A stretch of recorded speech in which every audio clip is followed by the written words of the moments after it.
เกิดมากูก็บ่เคยเห็นกูบ่เห็นโลกโซเชียลนี่แหละเด้อตายนะมันสัวมันควงขักแหง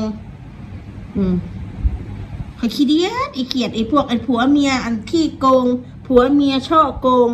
ผัวเมียจังไรผัวเมียอันนั่นผัวเมียอันนี้มึงบัดไปรู้ข้อมูลมาแต่สาย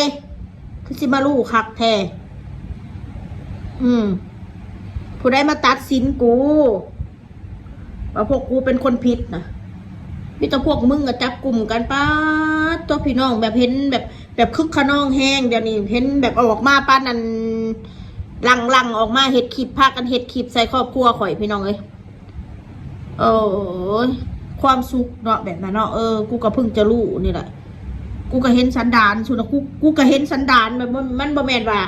มันบ่แม่นว่าอีพวกช่องแชร์อย่างเดียวเลยพี่น้องอีพวกคอมเมนต์ก็ตามน้ำกันนะ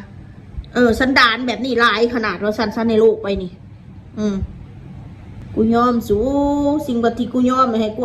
ออกมานั่งขอโทษสู้นาทีพอกับแม่มึงตายพอละกูบอกไว้โลดจะสนใจนังหนาสู้จะกูจะมาด่าหลินมาสู้เอากูไปด่ากูจะเอาพวกมึงมาจกนังหนามาสู้ออกมาด่าคือกันนั่นแหละคนเก่งมันต้องเสนอหนาออกมาโลดในก็ได้ร่วมกลุ่มกันแล้วเป็นญาติพี่สักกูไปลดไปรีเนาะกูพวนเหตุความผิดเปิดหน้าเปิดเจอดูกูผู้เหตุความผิดพวกมึงยักเยียดความผิดให้กูแต่ละมือแต่ละวันนะ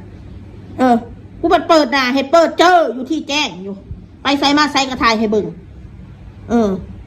อันชุบเหตุความถูกต้องผัดอยู่แต่ในมืดอยู่ในแก่